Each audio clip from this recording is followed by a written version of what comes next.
But not everyone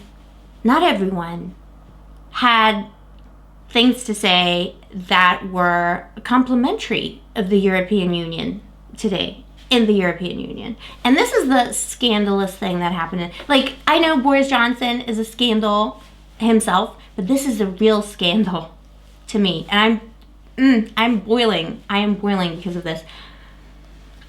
Michel Barnier is a famous name, an important name in the European Union. He served doing various things in the administration of the European Union for years. This is a name that comes up all the time. He's been around. He's an important official in the European Union, an important, respected official.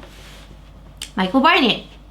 Also, now former chief of Brexit, the Brexit negotiation team. So he was, he spent the last 5 years dealing with the United Kingdom. And his speech at the European Parliament in regards to the vote on this situation was thus. He said, "It's a warning, Brexit. It's a failure of the European Union.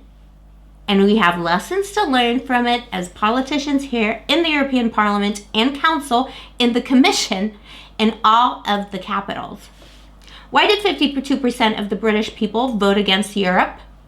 There are reasons for that, and social anger and tension which existed in many regions in the UK, but also in many regions of the EU." Oh my God. Barnier, really? This is so scandalously wrong. But, there is so much wrong here. Barnier is saying here that the reason that Brexit happened, and this is like this momentous day in the European Parliament, and this big important official from the European Union is saying, Brexit happened not because Boris Johnson is an incompetent fool who's only out for his own gains and a quick buck. No. Brexit didn't happen because the Brexit party fueled people's hatred and ignorance and made it okay to be racist again. No, it wasn't that. Brexit didn't happen because of any of that. No. It happened because Europe failed these people. When Europe was the only anchor of normality that these people had. Europe was the reason why there was at least some regulation in this godforsaken United Kingdom country that didn't completely throw the poor and the disadvantaged who exist here by the extreme numbers because of the policies of the Tory party. It didn't throw them completely off the edge. Oh my God. And this is like, you are an official in the European Union. Your job is to represent the European Union. You are negotiating with a bunch of mad people for most of that time that you were negotiating the Brexit deal. And now all you have to say is, it was our fault. Like, all these people, the 52% who voted against Europe, it's because Europe failed them. No, it's because Europe failed to prevent the Tory party from lying to their own people. It's because the Conservative Party were also lying to their own people. That's how they got elected, on the fear of the other. But no, Michel Barnier is taking responsibility for this. Somehow.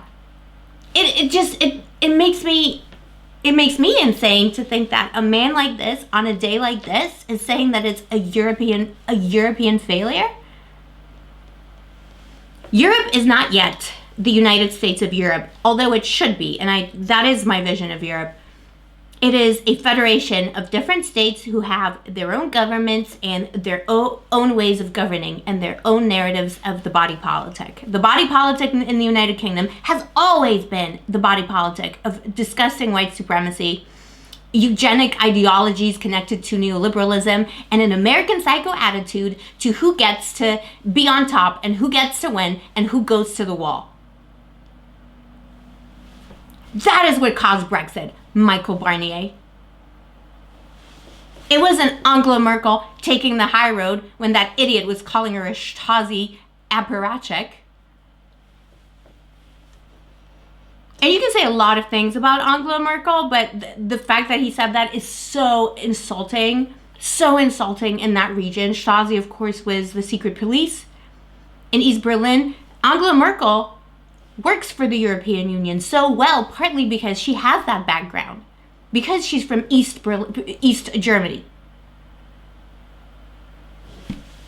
And she saw the failures, and she objectively saw the way that things transitioned. There's a reason why Helmut Kohl, at that time, the Chancellor of Germany, relied on her so much. She was one of the people that the Stasi looked into. It's just so disgusting. But it was obviously meant to say to get a reaction. But no, Michel Barnier didn't mention his buddy Boris Johnson. Michel Barnier mentioned that it was his own fault and the fault of other people in the European Union. I 100% agree and understand and always talk about how we need to democratize the European process. And yes, a neoliberal system that is the overarching system of the European Union is wrong, and it does lead to despair and poverty and people having nowhere to turn. But to say that Brexit, of all things, was like the fault of the European Union is disgusting. It's slander. But Michel Barnier says that. And this is not the first time that he's caused a stir. There's been all kinds of whispers about him in the past while he was negotiating the Brexit deal. Throughout that time, he received a lot of criticism. People saying that he was too lenient, too soft. What is he, like an Anglophile? What is going on? He wasn't negotiating properly. What a disaster. Here's a speech he made. You want to hear a speech he made? I'm not going to read the whole speech, but there's part in that speech that I find really interesting. He delivered this in 2020 at the European Movement in Ireland. I think he got an award from them or something. So here's a speech about why he bemoans Brexit and why he wishes it never happened and why he loves the United Kingdom so much. As for my personal choice, it was made many years ago in 1972 when, aged 21, I cast my first ever vote. It was at the occasion of the French referendum on the accession of the UK, Ireland, Denmark, and Norway to the European communities.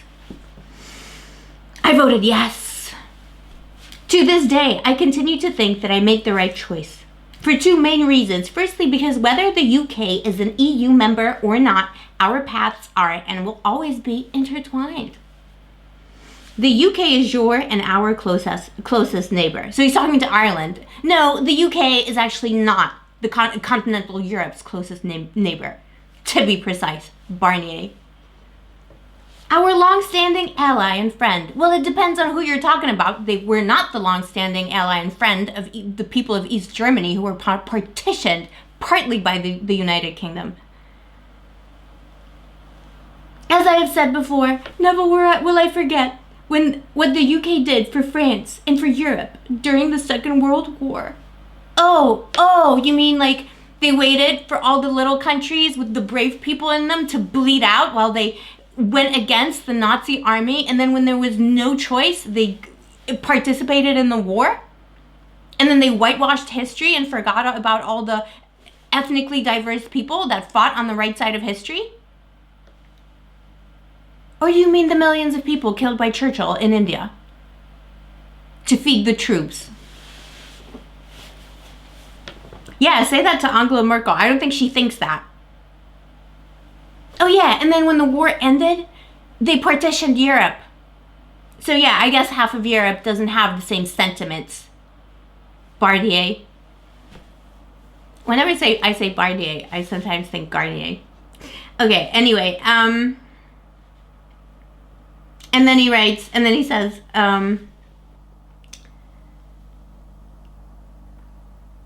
yeah, I'll never forget what he did for us in the war. It's inconceivable to me, there is something going on in that man's mind that is not like normal. He had some kind of like, 21 years old, 1972. A lot of Thatcher out there, that imagery in the 70s. I don't know, like, was it a crush? Was he like, is that a fantasy Michel Barnier has about Margaret Thatcher and Thatcherism between the thighs of Thatcher or something? I don't know, but it's like completely inappropriate as an official, and like that man is representing the people of Europe. This is not okay. But there was another thing he said, and in a speech that he gave, he actually addressed this issue. And he addressed also the president of France, Macron. Now, Barnier said France could quit the European Union if President Macron leaves it too late to learn the lessons from Brexit.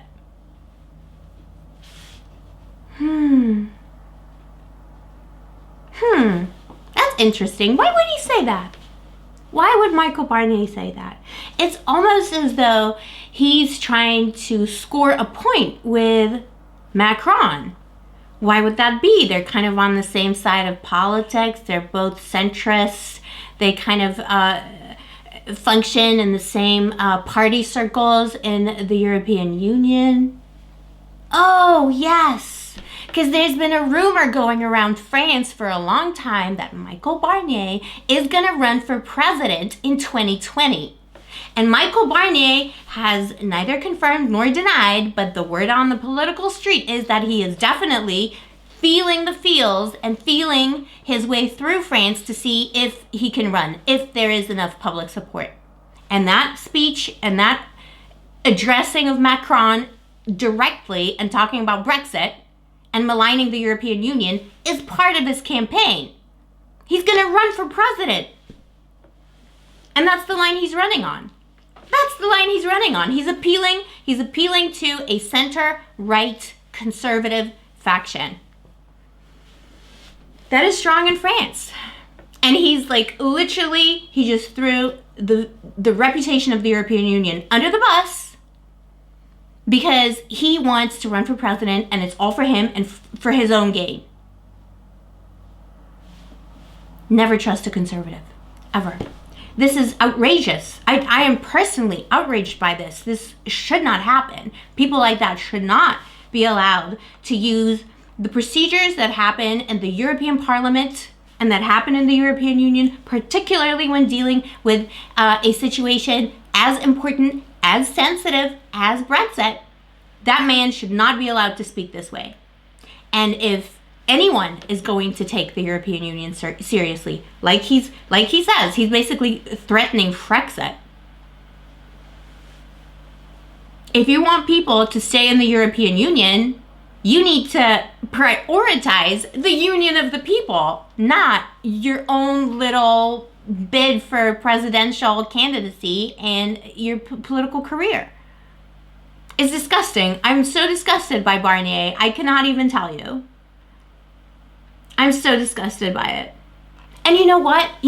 Like that little speech, that is exactly what the press love. They love these sound bites. There's a lot of press narrative, and it's not just in the UK. In the UK, it's like extreme because of the, post-Brexit propaganda. That, people want to feel like they made the right choice. And a lot of these newspapers in the UK and media outlets were really pro-Brexit. So it's kind of like, it's the consensus of madness. It's like this psychosis, it needs to go on. But the world media and the world press, like, they catch that. Like, what did Barnier just say? He's a very important official in the European Union. He's been around for a long time. People know him. And to say something like that in the European Parliament when a vote like that is going through it's just not, it's so wrong, and it's so disrespectful of European people in Europe. Barnier forgot to say, of course, that a lot of European citizens were subject to hate crimes and attacks, and actually quite a few of them were killed, murdered in hate crime incidents in the United Kingdom right after the referendum result was published. Because I guess, I don't know, these people just thought, well, now that we're going to leave the European Union, I guess it's not illegal to kill a person anymore. Those were European citizens. But he doesn't mention that. No, let's bend over backwards to be nice to crazy Boris and the post-Thatcherite apocalyptic government of the United Kingdom that betrayed its own people. You know what, Boris Johnson, there's like a whole scandal about Boris Johnson right now, and there's like a lot coming out.